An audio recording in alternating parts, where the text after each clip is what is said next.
On behalf of the three Baldwin brothers, Michael and Ian and Philip, and the Marion Institute, welcome to the Three Brothers Quest, Enna Reittort. Thank you. Oh, that was very solemn. Well, let's stop with a solemnity. We're so Caught glad me by surprise. we're so glad you're back for our a second conversation. Thank you for taking the time. No, it's a treat for me.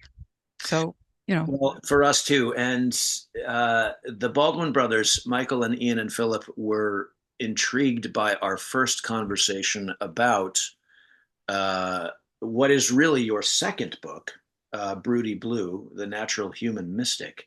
I should say, a handbook of ruthless gentleness. I just love that phrase, ruthless gentleness.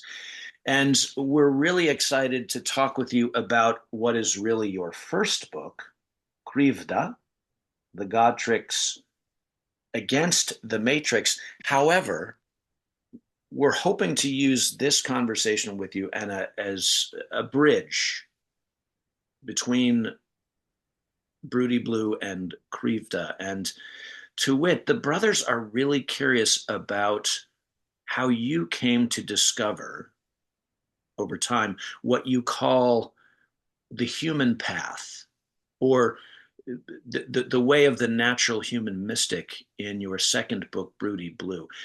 Can we start there? Can you take us on a journey of how you came to be who and where you are now? And maybe for listeners and viewers who haven't listened to our first conversation, I would encourage them to do that. But remind us where you are in the world right now. in the world, I live in an ordinary village in northeast Thailand, which is the poorest part of Thailand, but developing. And yeah, so I live amongst, animals and tropical trees, the occasional drought, the occasional, downpour. And it's a good place to be fully immersed in nature and at the same time have the outer and the inner space to cultivate, the natural human mystic or the human path. Once again, I spend most of my time with animals, a little bit of my time with humans who are well, my hubby, my Thai peasant hubby and his family.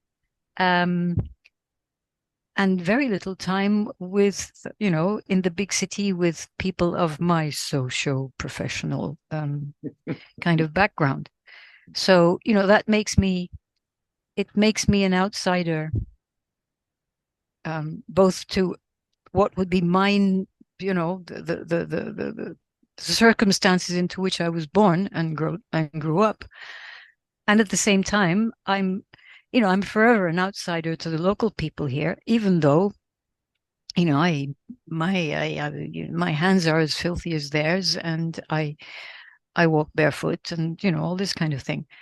And I have a meditation hut, and I meditate, like they don't, in well, perhaps an approximation of Buddhist style. So yeah, I have lived my whole life at the edges between worlds. So that's the first, determinant of my trajectory. Mm. Yeah, I heard you once use the word de-academify. You said in an interview that you had to de-academify yourself to come to this path, and I wonder if you could take us back.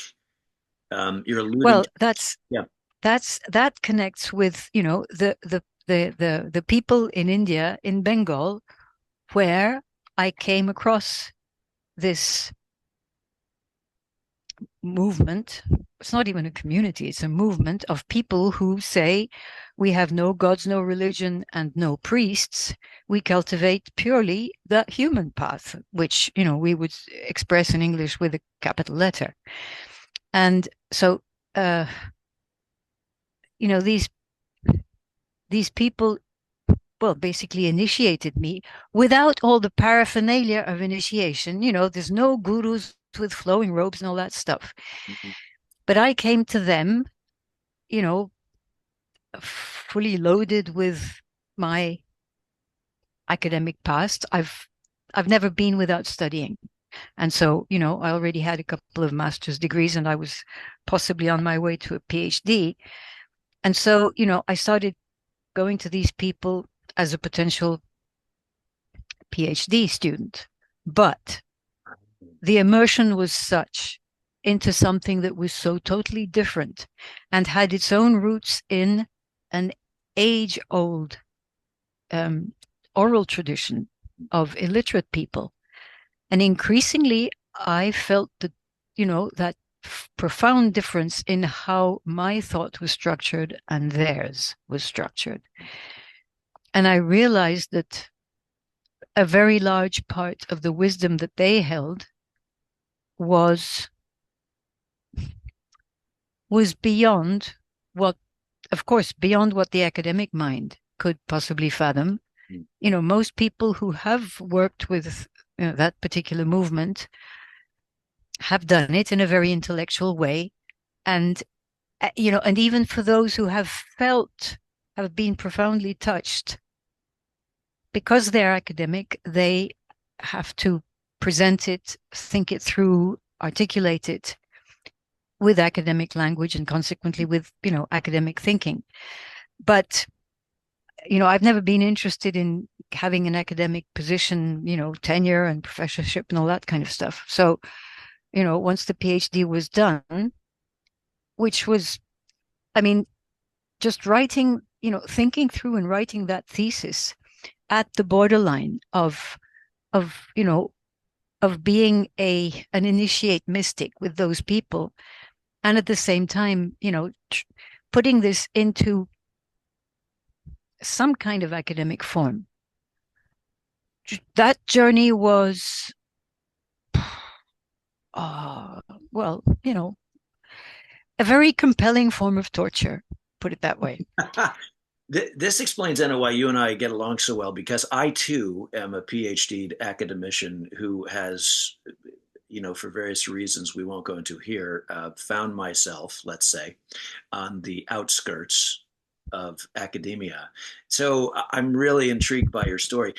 Your two master's degrees, briefly, what did you pursue? What were those in? Way back when I got a master's in Slavic studies.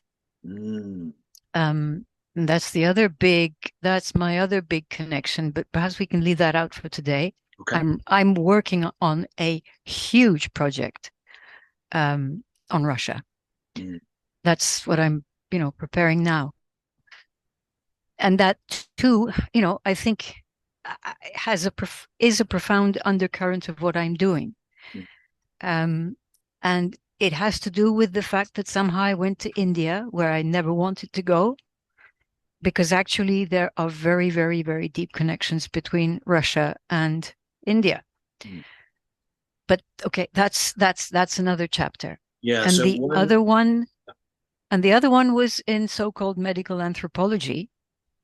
Not because I was in any way medically qualified, but because I didn't want to go into, theoretical anthropology. This medical anthropology department in a large medical university had a crazy director who had all the right ideas, and that course made me discover the all the different all sorts of different philosophies across time and across geographical space of how non-Western modern cultures understand what we call health, disease, and the good life, and the good death, and things like that. So, that opened up my horizon intellectually in a huge way. And then I needed to write a dissertation for that master's, and that's how I ended up in India, where I'd never wanted to go. And so I got the second master's there, and then there's another one.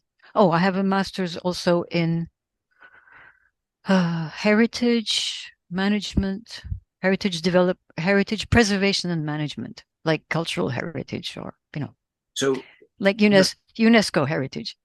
so you have three master's degrees: Yeah. Slavic studies, medical anthropology, and heritage. Wow. And then your PhD. Tell us about that for just a moment. Well, the PhD would have been, let's say, the continuation of the medical anthropology master's, where I went back and I went back and I went back to those people in Bengal where I just knew there was something absolutely essential for me there. And that's how I really got my immersion into, the grassroots, the poorest kind of grassroots, and the wisdom that exists amongst the very poor rural people who are basically marginal to civilization, even though they are the basis of these societies. It is through their work that all the, first accumulation of proto capital happened historically. And being at that major base of all these civilizations that have developed has also somehow earned them the distinct non-privilege of being, despised and thrown into great poverty.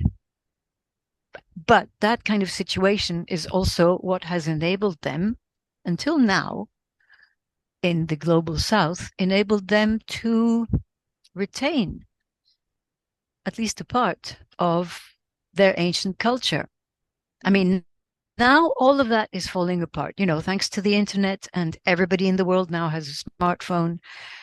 Um, and it's creating this phenomenal rift between the generations. It's mind-boggling to see this happen in the third world much faster than it happened in the West. But Yes. anyway, that's just, Yeah. Well, and we should put a pin in that because maybe, yeah, let's pursue that line of thinking here soon. How long were you in India for in Bengal? How many years? overall. Well, it started kind of on and off, and the on and off got more and more time in India and Mm, less and less time in the West until I finally moved there. So overall, about seven years. okay. And when did you leave? I left completely. I left the West completely at the end of 1999, basically on time for the new millennium. An auspicious year, yes, 1999. So you left the West, went to India. You were there for quite some years in India. Yeah. And yeah, I mean, that's when I really, really, really, went really deep into that human path. Right. Um, and but that is the period when those same people who took me in as the rich woman who knew that she was poor in terms of wisdom, which is why they took me in, because I was humble enough to recognize that. Within those same years, those same people learned that they were poor. Globalization reached. Where's the kitty? Hello, we have a co-author here, Yeah, that's and she has to participate in these things. Um, but in those same years, there was this very rapid shift within a matter of 1 year. mm, And it shocked my friends too, that suddenly, the god of money was all over the place, and it was modifying life. It was modifying the culture in just unprecedented ways that they could not deal with. And so that they learned that they became poor and consequently guilty. Until then, poverty, well, in the age of Gandhi, not that long before, a few decades before, being poor and, hardworking and virtuous and, all this kind of thing was good. It was valued. Now, being poor was, literally kind of like a sin. Mm. And as if it were their fault, as if they had not been made poor by this, new globalized system that was reaching literally everywhere around the planet. Mm. And so, for me, experiencing that happening in these people was, ah, I mean, I had already experienced in Europe, in France and places like Italy, the rather quick loss of the old peasant cultures that was still there just after World War II, and very quickly after that, Marshall Plan, modernization, and all that, it started to fade away. So, I'd already experienced that loss. Later on, as a singer, I specialized in ancient church chant. And I got to a point of desperation because there was no oral tradition. It had been lost. And so whatever church chant was still happening and still happening now, was predicated on modern voice training, which completely modified the relationship of the voice with the acoustic of these phenomenal stone churches. So, okay, these are lots of bits and pieces of the whole history before. So, Yeah. experiencing the way these people from whom I had learnt the basic premises and tenets of a human path of very considerable antiquity, but undefinable. In an oral tradition, you can't say when that oral tradition began, but it has very, very, very, very ancient roots. And suddenly seeing it overturned, and to their own astonishment, the more astute amongst them, they said to me, well, in the mainstream, this is the Muslim part of Bengal. In the mainstream, they say that Allah is God, but now it's not Allah who is God. It's money is the first God now. What an And astonishing. so, it was astounding. Yeah. So absolutely pinpointed, but at the same time, they couldn't understand because they didn't understand how money works. They didn't understand, the things that we take for granted in the West. They couldn't understand. They had, a tradition of self-sufficiency, of living, using natural stuff for washing their hair and using herbs and just living, the old natural way with this phenomenal human path wisdom. They didn't need anything else. But with suddenly, with TV, adverts, serials, where they saw the goings on of urban people of the middle classes. This was they didn't have the wherewithal to process this. They couldn't understand it. Yeah. Can you say more about these people who you're describing? Okay, so these people, they call themselves fakir Is the fakir? in Muslim Bengal, Mhm. and I stayed with them because they were in a way more austere, but also more. They didn't mix with foreigners like their Hindu counterparts, um, who'd already, acquired, relative sort of celebrity status in certain, uh, you know, flower power sub segments of the American scene. And the Hindus they they expressed their wisdom in terms that they felt were attuned to what Westerners could deal with. So their discourse was modified. And I very rapidly moved to the Muslim side where they were untainted by, foreign influence.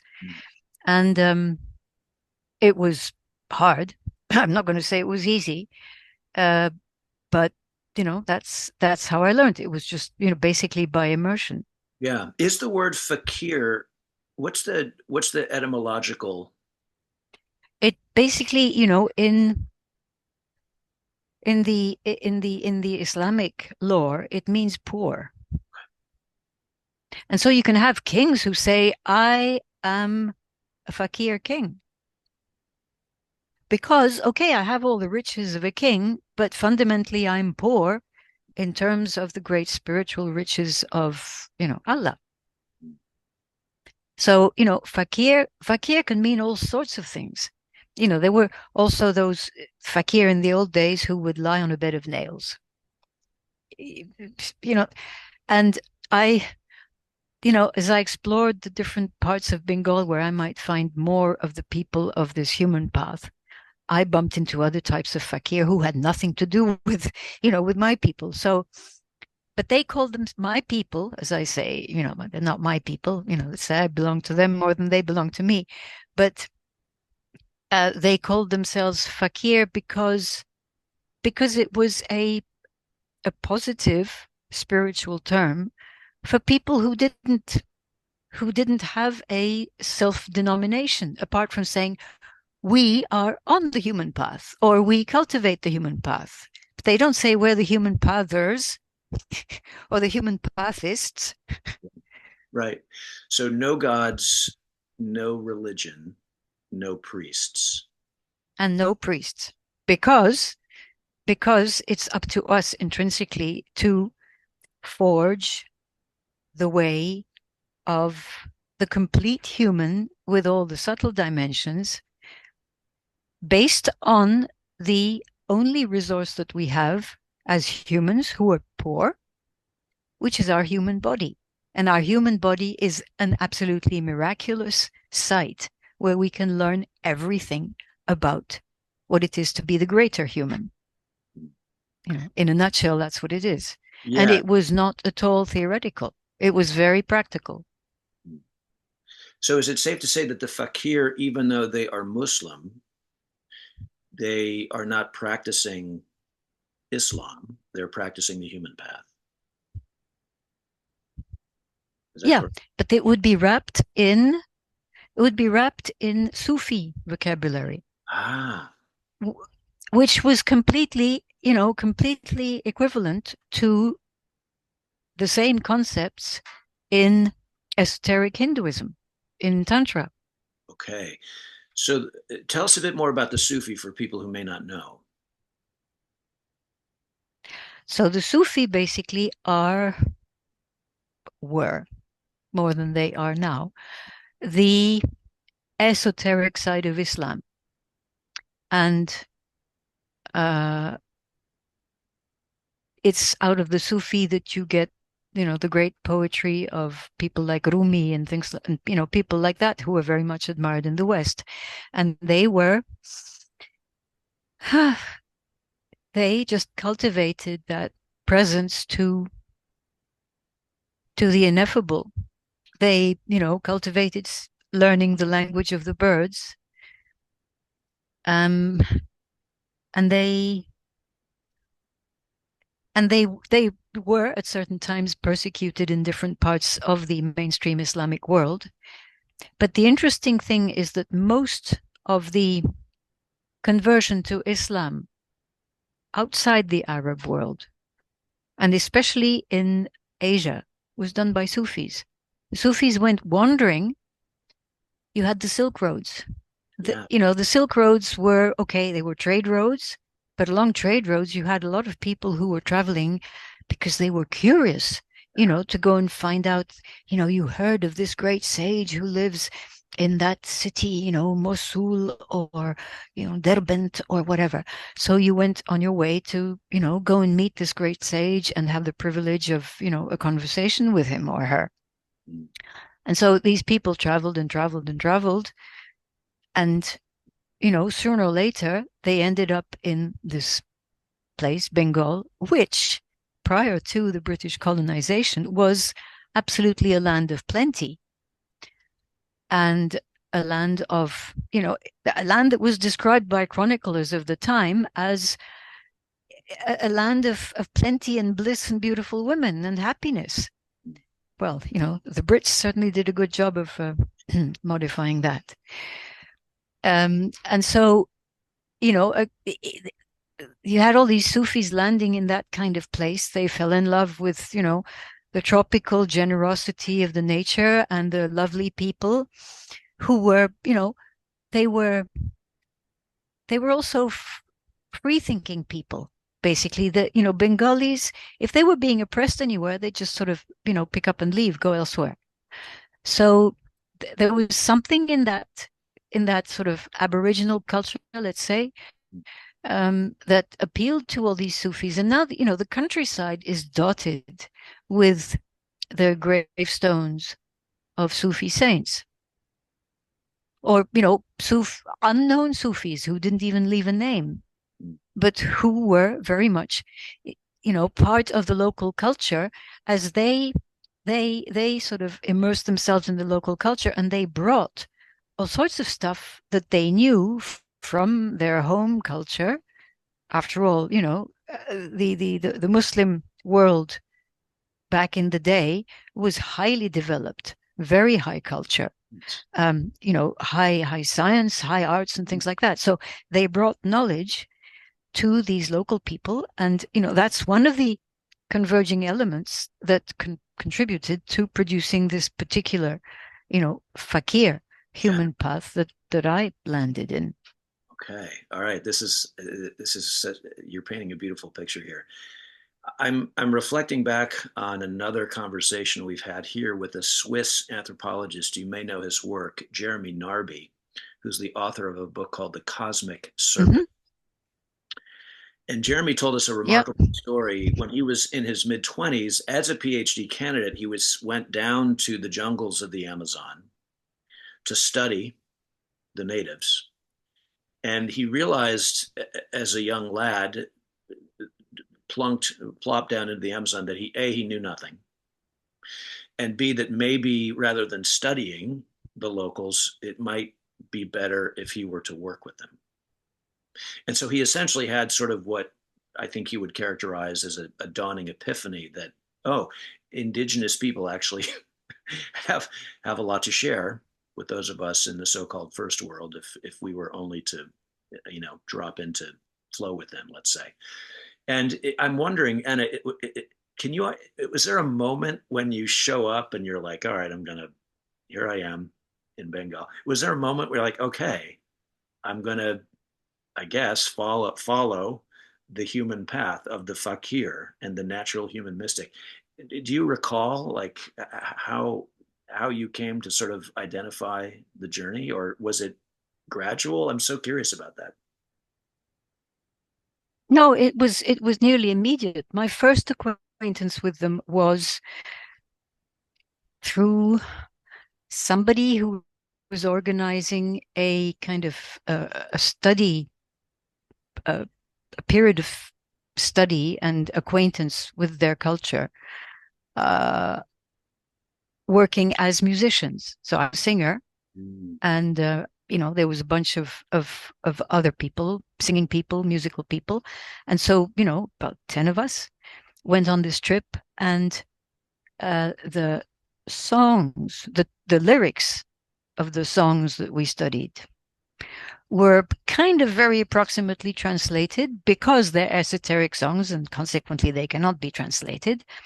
But I already sniffed, being a linguist ever since whenever, because I was born multilingual and all that, I just immediately sniffed that, hey, there's way more than, to this than just the music. And so the next opportunity I had within a few months to go back, without the music, but going for I started there as a student on the musical side, and I went back there and stayed there as a student. I never needed to shred or to shed my my sense of prior superiority, which I never really had.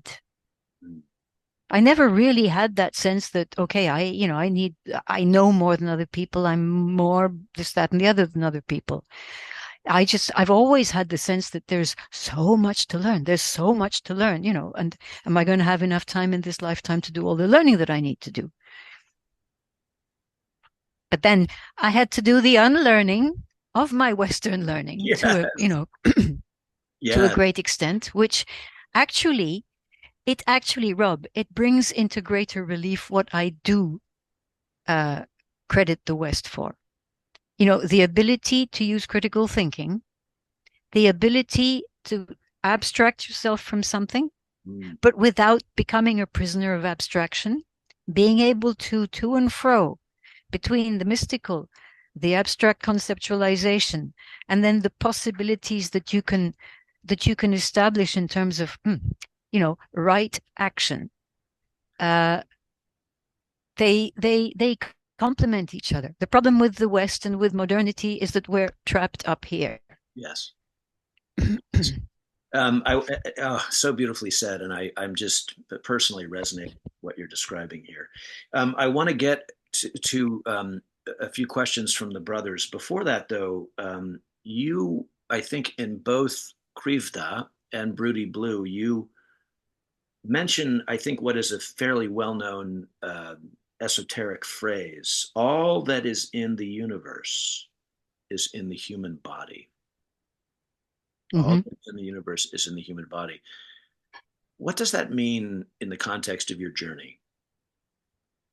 Where does that phrase come from? For me personally, it's this is specifically what, esotericists of Indian traditions will say, which Westerners think, once again, slightly wrongly, that they encapsulate with the formula as above, so below, or as below, so above. It's the understanding that the microcosm contains everything of the macrocosm and reveals the macrocosm. Mhm.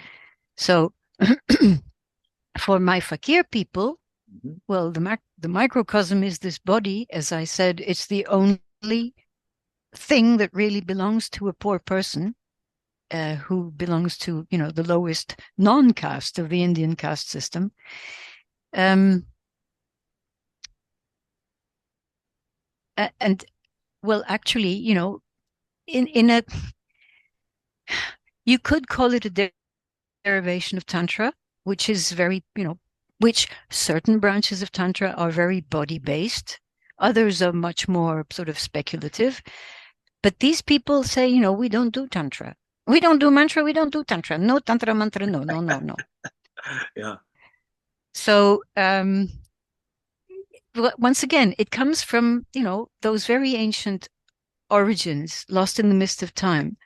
But basically, these people are, to my knowledge, the most acutely body-based esotericists in the whole world.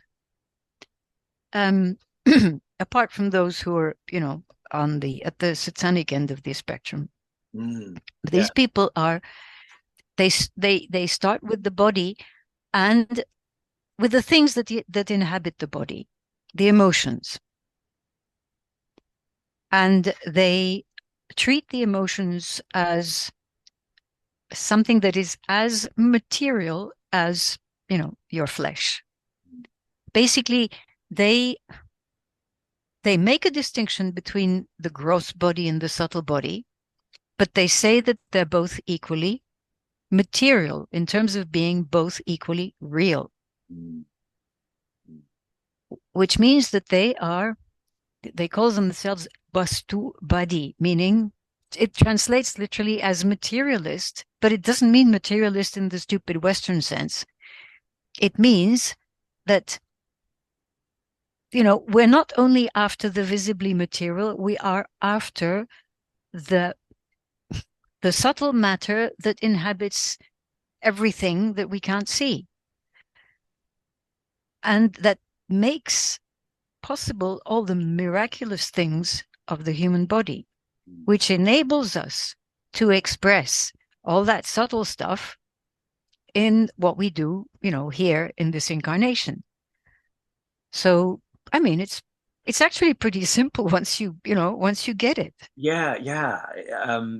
When you put it that way, it does seem to be, and yet we, as you say, we have such trouble with it in the West. So we have the physical body, the subtle body. Where does this concept of mind flow in here, if at all? Now, mind, that's the other, yeah. I mean, the mon in Bengali or manas in, Sanskrit and Hindi, it's not just the mind up in the head, it's the heart mind. Mm. And it's the clear experience of the fact that you don't, well, Westerners are capable of thinking only up here, and most of them are not capable of thinking anywhere else. But for traditional people, basically, I'm seeing the same thing here in Thailand. The thinking happens, it's the heart mind. And it's the heart is not confined in the realm of emotions, contrary to what we do. I mean, okay, now we know in the West that the heart has 40,000 neurons. Consequently, it can think. But the way it thinks is not the same as this fellow up here. Mm. And so that is the most astonishing esoteric journey, is to fall into that, what I call non-doing, and the Japanese call non-doing, where you can actually experience that mysterious thinking of the heart. And they, for them, well, it comes naturally, but then it has to be cultivated in order to start perceiving the more mysterious layers of reality. And then they'll express these through all sorts of metaphors in their songs. And, okay, they'll compare the body to a scintillating city with all sorts of palaces and bazaars and things. But be careful, my heart mind, not to get lost in all the glitter. The real treasure is not, it's, et cetera, et cetera. Or, the body is compared to a bicycle or to a boat on a river. I mean, they use all sorts of down to earth images that have the poetic ability, in the way they combine words. Their poems are untranslatable. Really? Well, in terms of conveying the different layers, Yeah. the exoteric, which is, great for all the people who love their songs, the mainstream people. And then there are the other layers, such that, initiates will put questions and give answers to each other in song form at esoteric layers. And, then you've got the mainstream audience watching this game of ping pong. They don't get the gist of it, but the game of ping pong is fascinating in its own right. There's a particular energy. Yeah. Yeah. There's really a very compelling energy that comes from beyond the intellect, from that kind of other knowing that can only be cultivated. So the mind is the heart mind, Mm. that I think we're just beginning to maybe rediscover, perhaps in the West. Well, the West is discovering the heart. What I'm finding, in people reacting to my books is there are people who are struggling with the mind and they realize that there's, somewhere else to go. And then you've got the people who claim to be living in the heart, or who really are living, with this business of, love and compassion and all that. But the magic of being a human being is when the two really operate together. Yeah. The heart And mind. so that's the journey back home for Western people is it's reconnect. I mean, it's rediscovering that the heart is more than just the emotions. It's it's it's way more than that, but that's a whole other conversation. Yeah. And then, okay, I'm living with heart-based values and all this kind of thing. Okay, but you this thing must not be negated. This is, after all, the prerogative of humans to have this ability to think through things, problems, this, that, and the other, and to use language. But now it's a question of re-inhabiting that thinking mind and that language with real substance. Real substance is, mostly lacking. Yes. I'm thinking back to Broody Blue and the non-doing of breathe me, if you will, and the heart mind, the physical body, the subtle body, and perhaps it is our breath, it is our spirits. We take the Latin root of breath, spira, spiritus, the breath, that maybe when we become aware of our breathing, let's say, or that we are being breathed, allows us to perhaps integrate and amplify all of those different parts of us. I'm When the being breathed attitude becomes natural, mm, then the there is no difference between the physical and the non-physical. yeah, You still feel the physical, but you feel it as an integral part of something absolutely gigantic. And it's not even porousness. It's the space of the heart becomes absolutely gigantic. And the rational you sort of suddenly pops in and says, how is it possible for all of that to be held in this tiny little chest of mine?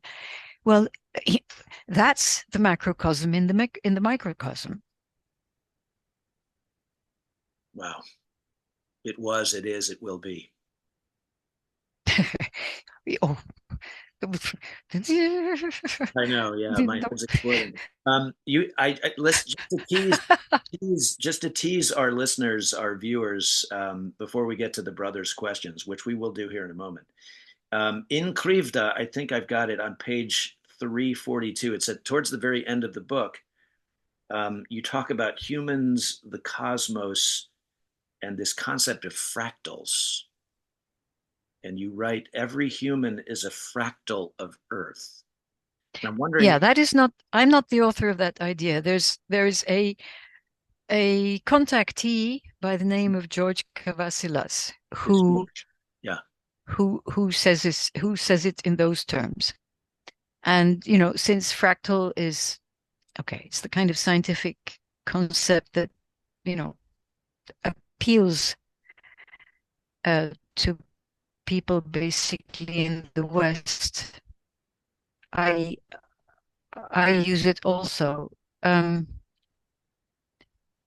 Fundamentally, not terribly comfortable with all these scientific terms because we're constantly thereby limiting something that is beyond words Mm. and that can only be experienced. And once you experience it, well, you're going to use metaphors at best. You're not going to use scientific terms. And otherwise you just, you recognize it in the gaze of another person who has the same kind of experience.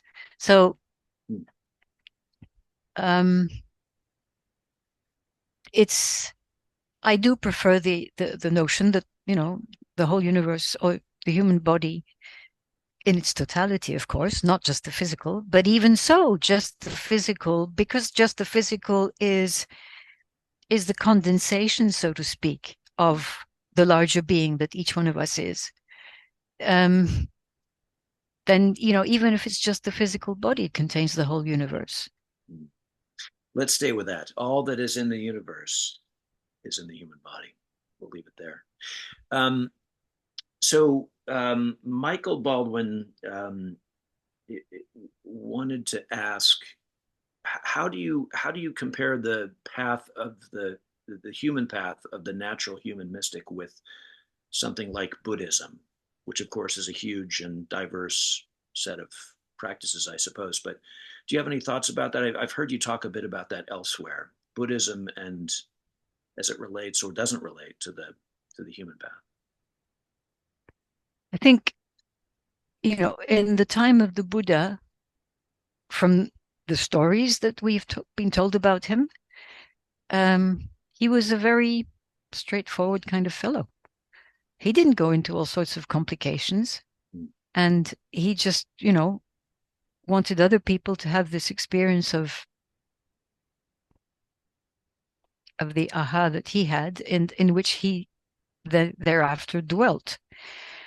But then, like so many other people whose extraordinary experience started a tradition, or those, out of whom, or on the basis of whom, or against whom actual religions were started. It's kind of difficult.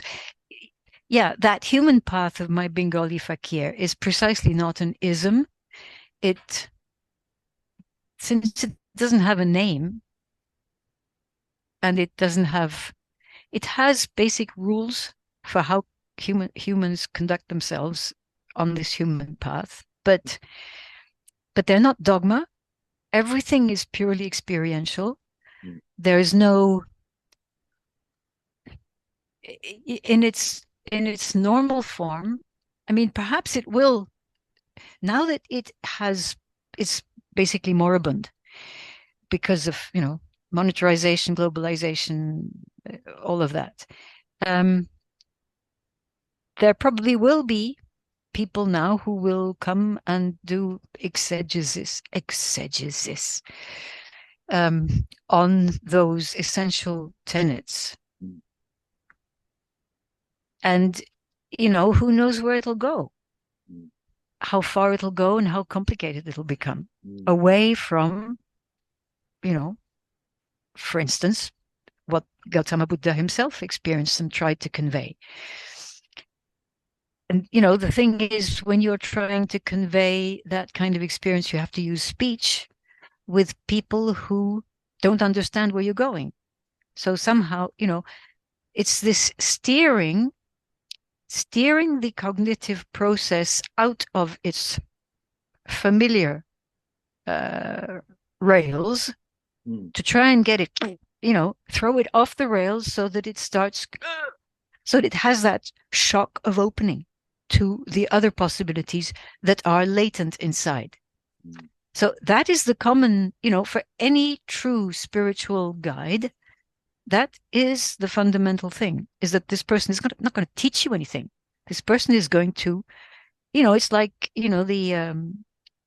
like Socrates trying to get people to birth the wisdom that is already inherently inside them. But then Buddhism, especially in the West, has become this very, very intellectual pursuit. All these writings and all this, when I've had, some couple of years involved with Western Buddhism. When I compare it to the, grassroots Buddhism here that is still partly mixed with, different indigenous, pagan, non-religious rituals and beliefs. Yeah. Yeah, I think I see what you're saying here. Philip Baldwin, and you just used the word spiritual a moment ago, and it seems to be a word that you don't love, let's say. You suggest the word spirit filled as perhaps a better. Yeah, spirit-full. Spirit-full. Can you talk about? Well, because yeah, it's very simple. It's basically, in the West, once again, we have these constant sort of polarized, dualisms, and we've got, oh, he's such a spiritual person, meaning he's non-materialist. Okay, but there again, the human path of my, Bengali grassroots, they're certainly not going to deny matter. And any poor person who needs to work, to feed themselves and their family, they're not going to deny matter like, we supermarket addicted people can. The people there, I think, if only everybody started growing stuff, at least on their balcony, if they live in a city, it would help a lot. But this the culture of consumption is apart from the culture that puts that stocks everything, all your thinking up here in the mind, are so very, very destructive. Whereas, your hands in the dirt, putting in seeds and manure and what have you, that's spiritual.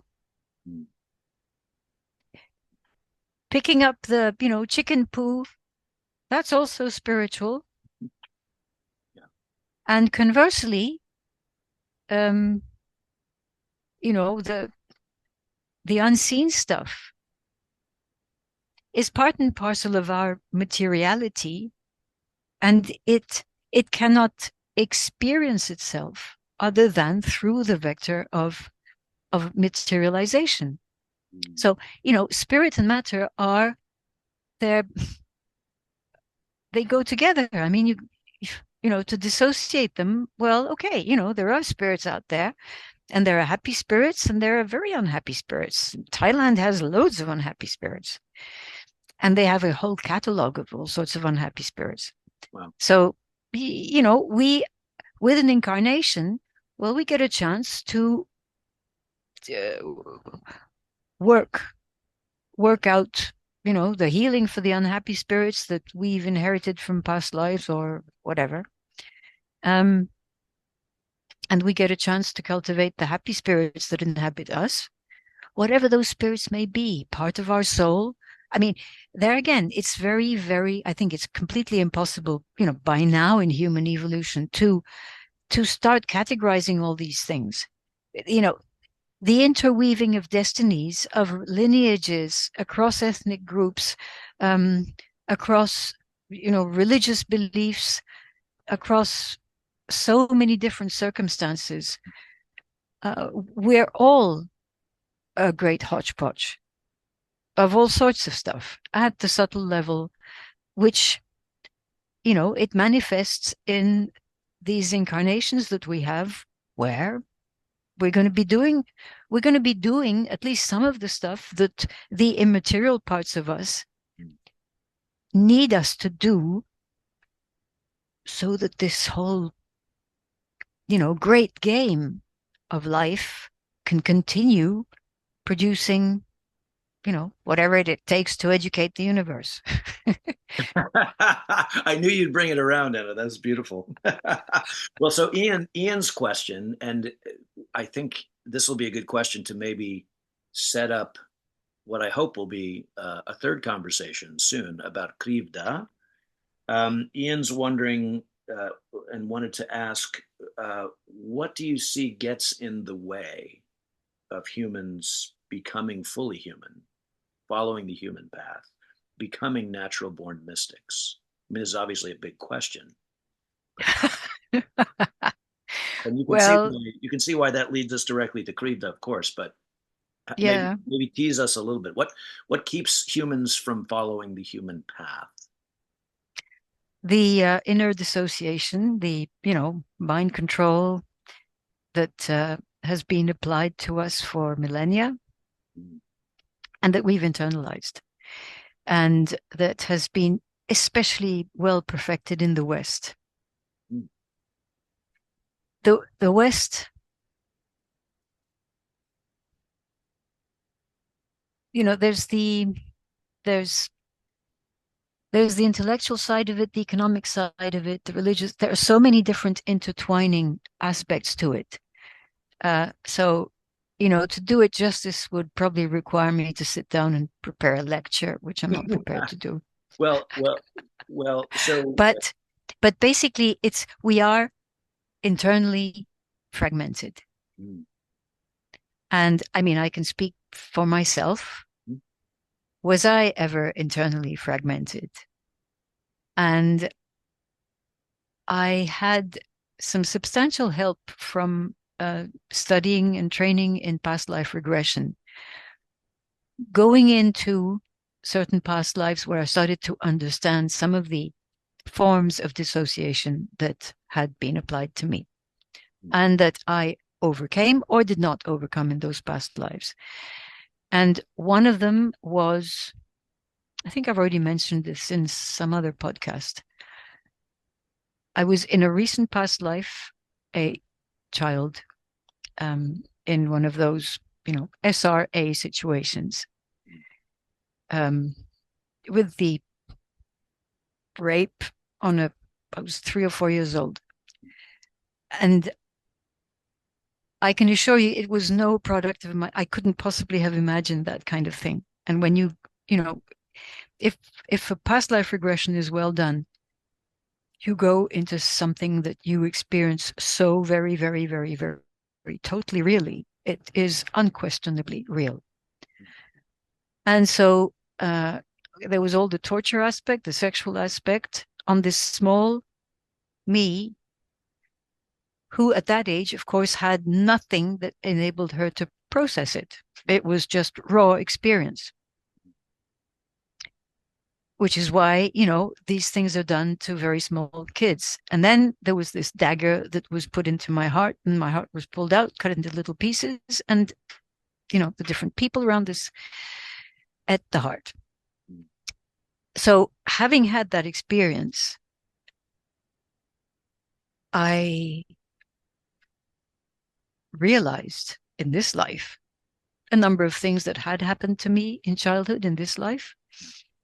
But I also understood now much more clearly how this internal dissociation is produced, and from the very youngest age. And then we perpetuate it because we are literally programmed in that direction. And that's where, the famous, people like Kathy O'Brien and many others who've been coming up, since, they all explain the same process. So it can be done through violent means like that, but it can also be done through soft violence that does not appear to be violent. And that is what, over the past, let's say, over the 20th century, the methods for that were perfected to do the mind programming on whole populations. Understanding also that those whole populations are themselves reincarnations from their own previous past lives, where they've also previously received the violent forms of dissociation, which they carry from life to life, as long as they're not resolved. And, this is why certain really serious meditators find it so important to be able to revisit their past lives, to go and see the points where they've been cut up internally. And once you recognize that you've been fragmented internally in this particular way, well, you address this particular way, you can heal it. There's a number of techniques for that. Or you can heal it just by recognizing that, oh, that happened. I don't need it anymore. I can let go of it. For some people, that is enough. But not knowing that it's there is a fundamental hindrance to recovering, the wholeness of who we truly are. Yeah. And do you credit the human path, Enna, with helping you heal? Oh, for sure. For sure, because I assume so. But yeah, maybe. I mean, not because I wasn't going there because I felt broken. I went with them because they had a fullness. They had a sort of integral integrity, so to speak, that, it's only later on that I realized that, well, actually, yes, I was fragmented. And, past life regression helped a lot to realize what that fragmentation was. But basically, it was all predicated on the non-dissociability of the material incarnation and the whole subtle being. I Yeah. mean, that was foundational for me. And, from then on, I cultivated it, in my own way after I left Bengal. And and when you start cultivating it, the tools that you need within the particular culture where you're living are going to come your way. Hmm. But it's the initial cultivation, the dwelling in a particular attitude. So I was, dwelling in the attitude of, well, yes, the whole universe is in my body, and there's, even if I didn't fully experience it, but it still was very, very real in, many different small ways, and in my interactions with others who were, going in a similar direction. Yeah.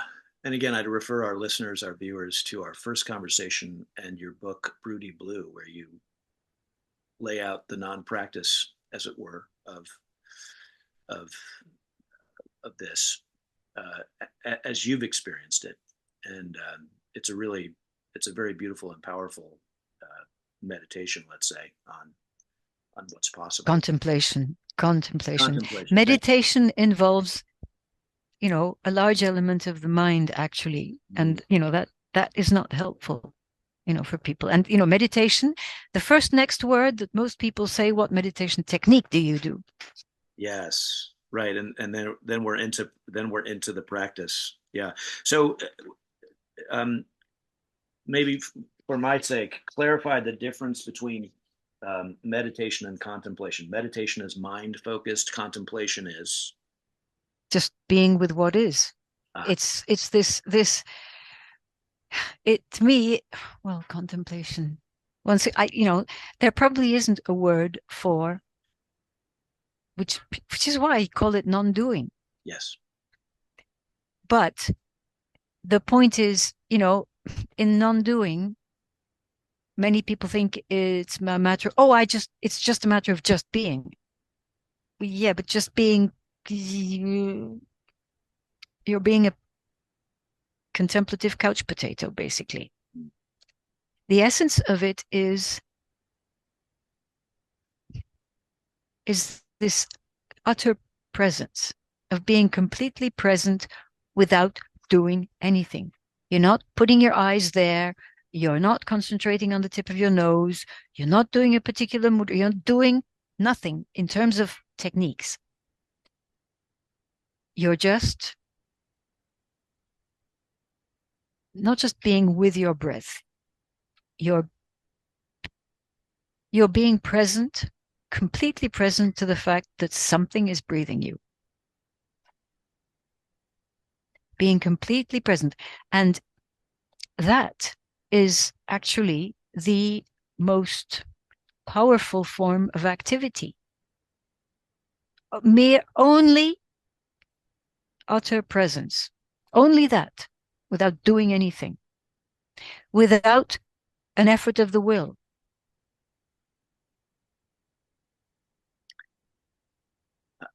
that two-word phrase, utter presence. Wow. But it's that, that completely, utter presence, being absolutely present, presence awareness or whatever.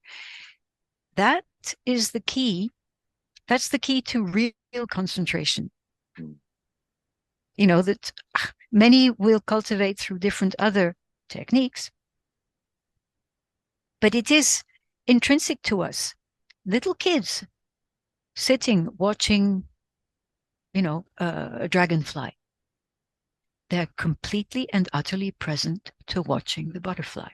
That's it. And so, it is natural to us.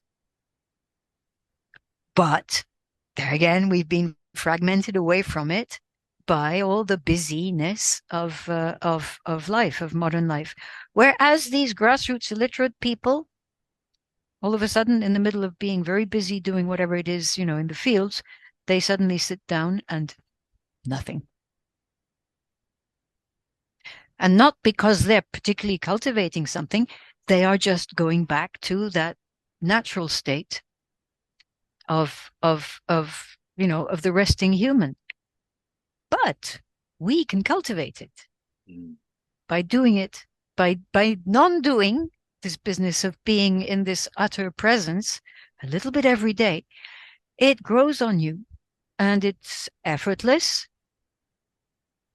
and it creates a completely different source of humble power in one's life. I say humble power because, the word power also has these. Yes, yes. And I have to say, I have been cultivating this non-practice for many months now since I've really first read Broody Blue. And I shout out to our cats on the back. Meow. Yes, because I too have a cat. I've told you about him named Neville, and I've been watching him per your suggestion, and he practices what you describe daily Exactly. for Who needs? large chunks of the day, just practicing utter presence. And I've been doing it sort of midday, just turning everything off and going outside and just sitting and cultivating that sense of being utterly present without practicing anything. And it is revelatory. It is, isn't it? And it happens kind of in small gradual doses, but over time, it is revelatory. Yeah. So thank you for Well, thank you. I'm that. so happy. I'm so happy that, this thing has touched you, It and has. that you've actually, taken up the non-doing, Yes. and that you're feeling the effect of it. Yes. It's so, to use a word that we both like, I think it's so subtle at first, but the accumulated subtlety begins to show itself. It's fascinating. Yeah. Well, and Reittort, thank you so much. Thank you. Thank Yes. you very much. And, congratulations to you for very, very thoughtful sort of questions. I mean, the fact that you don't, it's not just sort of questions that come to your mind. You've actually read the books, and you even say that you read them more than once. Um, I'm humbled. Mm. I'm humbled, Rob. It's thank you so much. Well, thank you too, Enna. And looking forward to our third conversation. Take care. You too. Welcome, everyone, to the Three Brothers Requesting Room. I'm Dr. Rob Williams, the host of Three Brothers Quest. And with us today are the three brothers, Ian, Michael, and Philip Baldwin. Gentlemen, welcome. Thank you. Good to be here. It's good to see you all. So, Enna Reittort, our second conversation, really, I'm imagining this as a bridge between our first conversation about her book, Broody Blue, and her next book we'll consider at some point, which is called Krivda, Godtrix Versus The Matrix. Right. But I don't know about you all, but I learned a lot about Enna's journey that I didn't know. But who'd like to start us off? Well, I'll kick off. I actually wrote something simply because I'm sort of overwhelmed with stuff to do these days. So I listened to it again 2 weeks ago, and I thought at the end of it, boy, I better write something down because I'm going to forget everything in 2 weeks. So for the heck of it, I wrote, for me, one of the most fascinating revelations of this interview, and by gosh, it was a terrific interview, is the philosophy of fakir, something until now I had never heard of. It strikes me as extremely compelling, reflecting Enna's conviction that each of us is a mystic, something I believe the Buddha was also saying, that, as he did, waking to enlightenment, resides within each of us. Very simple, which is what makes it so tough. I'm also very fascinated by the need to do nothing but sit in nature daily, and something transformative will happen. With this is her admonishment not to have a practice, not to have a mantra, mudra, visualizations, nor a meditation technique, as that drives everything from the mind heart that she speaks so eloquently about back into the brain. It is so abundantly clear that once a great guru like the Buddha reached an enlightenment awareness, noticeable by all who came in contact, that thereafter immediately schools arose, practices arose, meditation techniques arose to sort of tackle the ways to achieve what he had achieved. Because I guess the act of just sitting quietly, now so increasingly impossible with our galloping monkey minds, with agendas, lists, the tsunami of things to do, simply overwhelm. So how to calm down and relax into just sitting? And I suppose back when such momentous events of enlightened awareness came, it came at a time when busyness was out of control too. Thus the various schools, techniques, etc. Not too much of all or hang in. And as marvelous Moody Blues, wherein she describes what happens to the usual frenetic hen in everyday behavior, who is clucking, bobbing about, scratching, pecking, never stopping, then sits on her nest of eggs and slips into what may truly be an altered state, almost immovable until hatch time, 3 weeks hence. And of course, this is related to the peasant indigenous communities Enna has resided in. There is a calmness, I guess, an acceptance, a natural embrace, a connection to the nature of reality where striving to achieve a state of mind does not exist. It is totally natural, in complete harmony with nature. But to outsiders, especially, I guess, Westerners, this is considered sort of pathetic, and help needs to be administered, which is so tragic. That's it. It was a great interview, really, Rob. I concur. It was a wonderful interview. I think we guided you in some sense in your overall approach, which was to probe who is Enna Reittort, because she's not a big name yet, and to caution, I think, anyway, without going into the caution,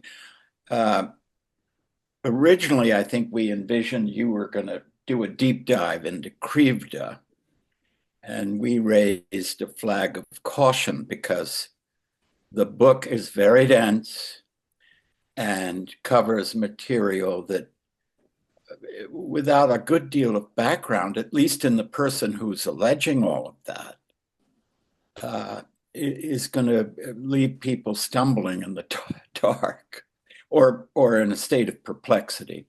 So I'm just interpolating that one bit and congratulating you on giving us, guiding her to give us a really fascinating introduction, in which, at the end of which in particular, she does give a lot of the nuggets that are in Krivda itself. Yeah. Thanks, Ian. Thanks, Michael. Stay tuned for now. Yes, well, I'm slightly speechless. That was quite a lot to absorb, especially your beginning, Michael.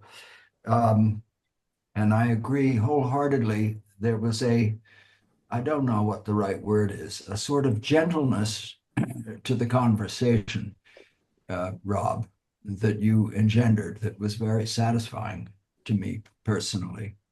It was a conversation more than, it was just very nice. Anyway, if I try to stand back and think of the sort of most salient elements of this conversation, first of all, the whole notion of the fakir is extremely captivating. And it's especially resonates for me because it's the emphasis on the experiential, that the realization of following the human path is an experiential activity. And I barely know what I'm talking about, but in my own life, of course, the work I do is thoroughly experiential. At the same time, it is for someone like myself, it strikes me as a very challenging pathway because you don't need a guru, you don't need a god, you don't need guidance, you don't need rituals. Well, I think there's a reason that after the Buddha, all those people fired up all those rituals. It's because as a species, they're helpful. So to jettison all of that and as you might say, Rob, go with the flow. It's a challenging prospect, but it's also somehow a very heartening one because it's outside of all those things that we're led to believe is the way you do need to go to do these things. Second comment I would make towards the end of her talk as concerns past life regression. And obviously, Enna is a serious believer in reincarnation, and in the conversation, she demonstrates the efficacy of trying to get a grip on your past lives. I found that fascinating, also a little terrifying. Um, I'm an agnostic. I'm entirely open to reincarnation. Although, as I often say, somewhat tongue in cheek, I dread the thought because it might mean going back to school. But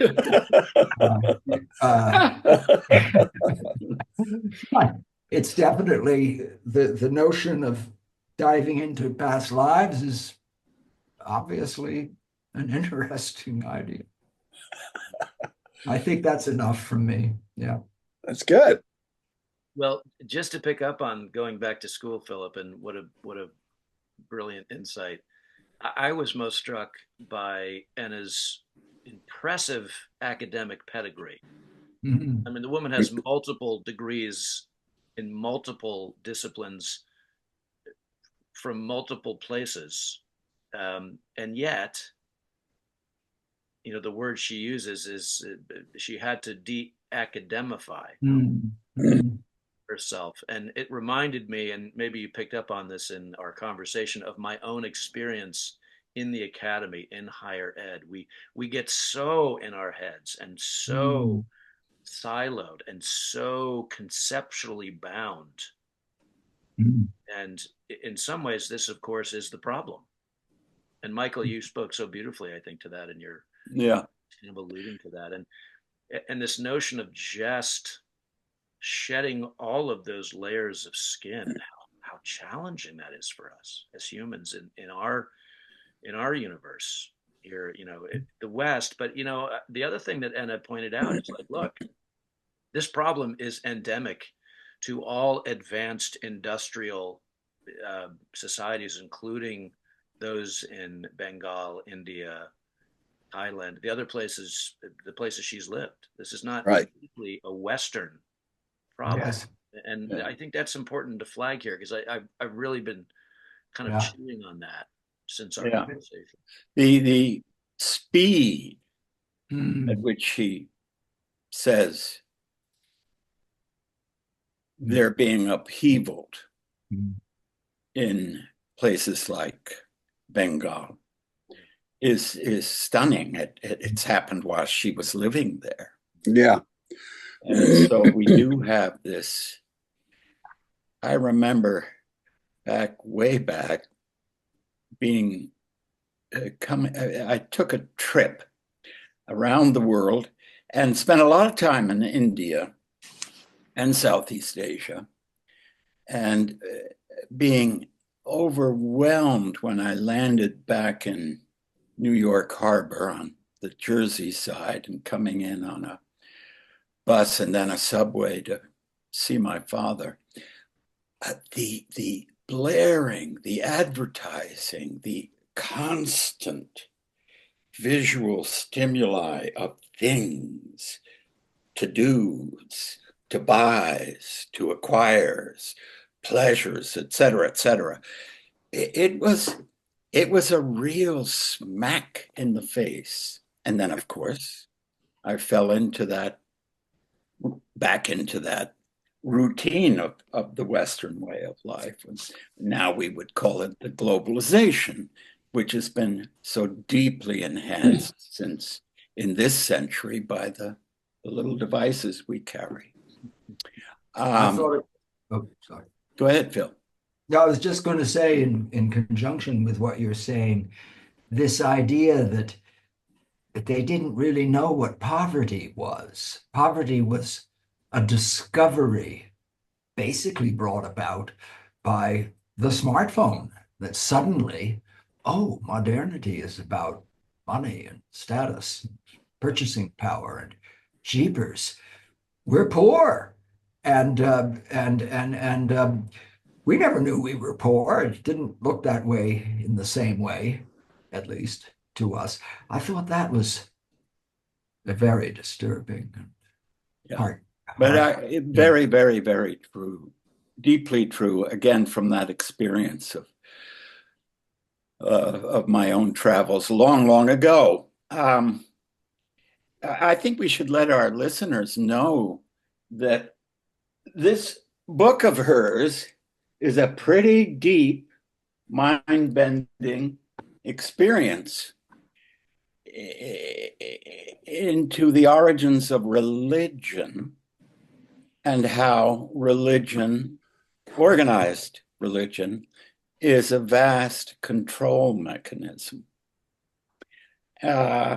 And I don't want to get into it too much because I think everyone needs to experience it themselves. And we're waiting for a third interview that will dive into those things.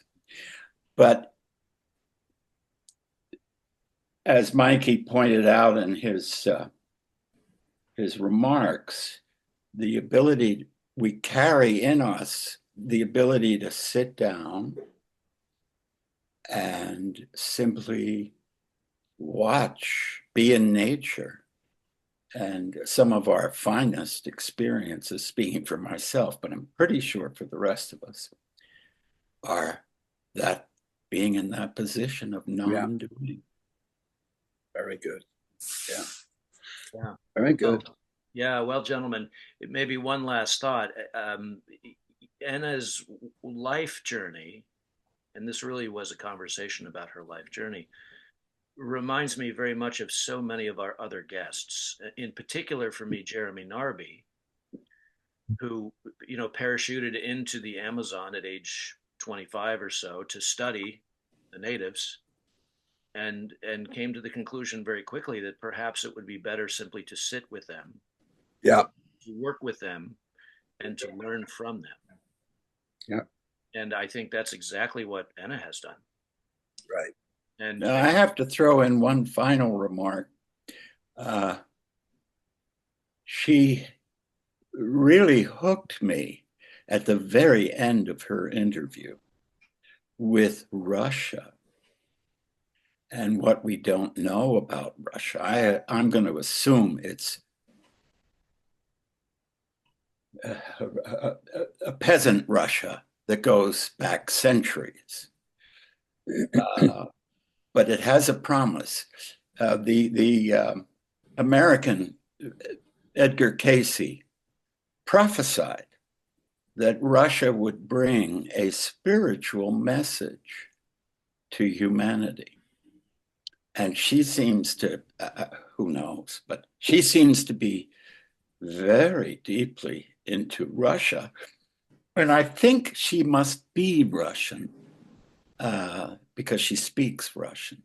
But whatever she is, I'm looking forward to that. So that's two more interviews. Yeah. But down the line. Yeah, we'll have to gird our loins, as they say, tackle Krivda first. Yeah. So, gentlemen, let us go forth and gird our loins, and as they say in the Old Testament, I believe, and elsewhere. Any last thoughts about Enna? Well, look forward to more. Yes. Yeah. Looking forward to our next conversation. And thanks to you all for being here in the Three Brothers Requesting Room. And as always, thanks to our sponsor, the Marion Institute, and to the three of you for making all of this happen and so enjoying this conversation.